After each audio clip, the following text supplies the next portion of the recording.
make at least one video in a week that is in English, and I will try to sum up of all the happenings of the week or just the gist of my other videos in one video that I will make in English language. Alongside I will also try that I converse with you in English in between my Urdu videos. تو یہ تو ان لوگوں کے لیے میرا پیغام تھا۔ میں کوشش کروں گا کہ ہفتے میں ایک دن ایک ویڈیو انگلش میں کر دیا کروں، تاکہ اس میں خلاصہ پیش کر دیا کروں گا اپنی ان تمام تجزیات کا، خبروں کا، معلومات کا جو میں اپنی اردو ویڈیوز میں آپ کے ساتھ شیئر کرتا ہوں۔ اب صورتحال یہ ہے کہ جس طرح میں نے گزشتہ روز بھی آپ کو بتایا کہ یو اے ای میں کرونا وائرس کے کیسز کی تعداد میں مسلسل اضافہ دیکھنے میں آ رہا ہے، اور گزشتہ روز بھی 1041 افراد میں اس وائرس کی تصدیق ہوئی۔ اور اچھی بات یہ ہے کہ کوئی موت واقع نہیں ہوئی، لیکن اب وائرس سے متاثرہ افراد کی تعداد 98,800 ہو چکی ہے، یعنی تقریباً 1 لاکھ کو ٹچ کرنے والی ہے۔ لیکن اب اسی کے ساتھ ساتھ جس طرح میں نے ایک پہلی ویڈیو میں کل جو میں نے ایک ویڈیو اپلوڈ کی تھی اس میں میں نے آپ کو بتایا تھا کہ اب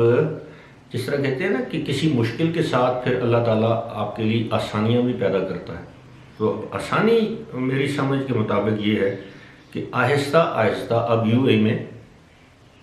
ملازمتوں کے مواقع جو ہیں وہ زیادہ ہو رہے ہیں، یعنی جو اکنامک ایکٹیویٹیز جنریٹ ہو رہی ہیں، جو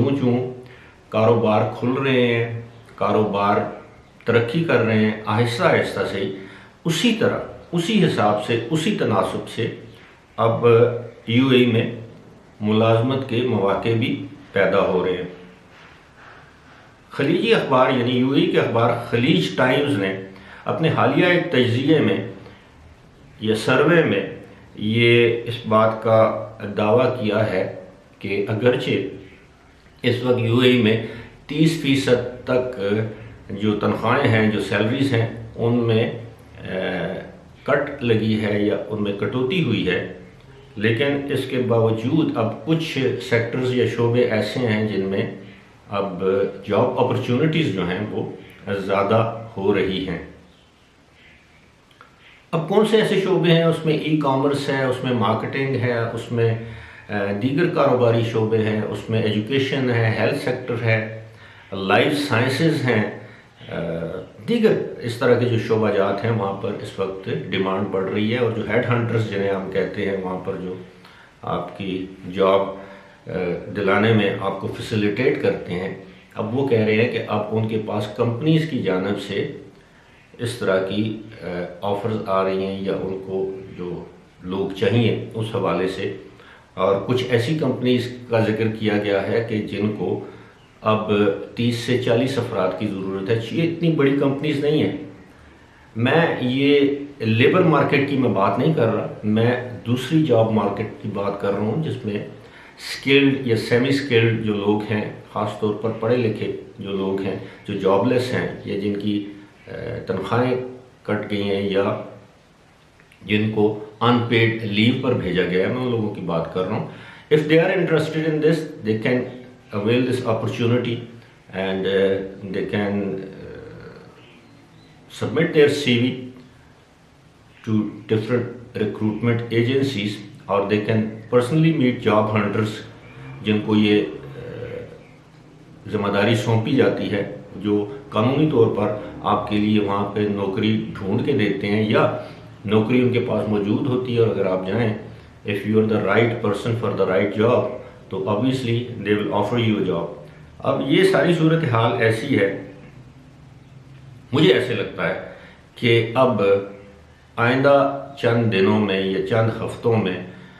وہاں پہ ایک اکنامک ایکٹیویٹی جنریٹ ہوگی، وہ ان کو کرنا پڑے گی، خاص طور پر دسمبر کے بعد جو ہالیڈے سیزن ہے یعنی جنوری سے۔ اس کی وجہ یہ ہے کہ اگلے سال 2020 ایکسپو جو ہے وہ منعقد ہو رہی ہے۔ اس کے ساتھ ساتھ میں آپ کو ایک خبر پاکستان کے حوالے سے بھی دے دوں کہ پاکستان نے اعلان کیا، پاکستان کی وزارت صحت اور پاکستان کی جو سول ایویشن اتھارٹی ہے، کہ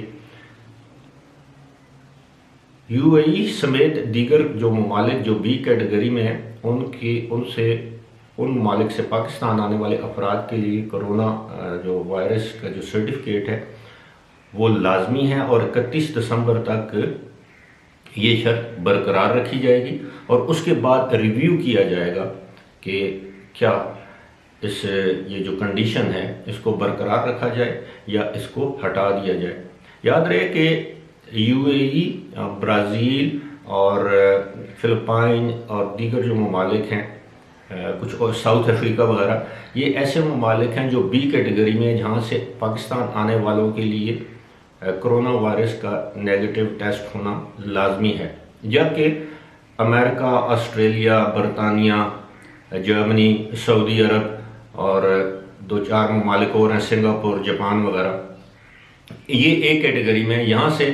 پاکستان آنے والے پاکستانی ہوں یا کوئی غیر ملکی ہوں، ان کے لیے کرونا وائرس کا نیگیٹو ٹیسٹ سرٹیفکیٹ کا ہونا ضروری نہیں ہے۔ اب اس ساری صورتحال سے یہ واضح ہوتا ہے کہ شاید 31 دسمبر کے بعد ایکسپیکٹ ہم یہ کر رہے ہیں کہ یو اے ای میں بھی کووڈ-19 کی صورتحال بہتر ہو جائے گی، پاکستان میں بھی صورتحال بہتر ہو جائے گی، اللہ کرے ایسا ہی ہو۔ لیکن گزشتہ روز ہی پاکستان کے وزیر اعظم عمران خان نے اس بات کا خدشہ ظاہر کیا تھا کہ اگر لوگوں نے احتیاط کا دامن ہاتھ سے نہ چھوڑا تو اس بات کا امکان موجود ہے کہ پاکستان میں بھی وبا کی دوسری لہر جنم لے سکتی ہے۔ پہلے ہی یہ خدشات ظاہر کیے جا رہے ہیں کہ کراچی اور سندھ کے بعض علاقوں میں وبا دوبارہ سر اٹھا رہی ہے اور کیسز کی تعداد میں اضافہ دیکھنے میں آ رہا ہے، اور میں نے گزشتہ روز بھی اپنی ایک ویڈیو میں آپ سے ذکر کیا تھا کہ سندھ، پنجاب اور خیبر پختونخوا میں متعدد اسکولوں کو اس وجہ سے بند کیا گیا ہے کہ وہاں پر طلبہ یا اساتذہ میں کووڈ-19 کے ٹیسٹ جو ہیں وہ پازیٹیو آئے، اور اس کے بعد بامر مجبوری ان اسکولوں کو 15 دن کے لیے یا 2 ہفتوں کے لیے بند کرنا پڑا۔ ابھی بھی یو اے ای اتھارٹیز بھی یہ کہتی ہیں کہ وہاں پر بھی جو وبا کی جو صورتحال ہے اس کی سب سے بڑی وجہ یہ ہے کہ اس کو وہ شارٹ کٹس کہتے ہیں کہ لوگوں نے اب سینیٹائزر استعمال کرنے کم کر دیے ہیں یا چھوڑ دیا ہے، ہاتھ دھونے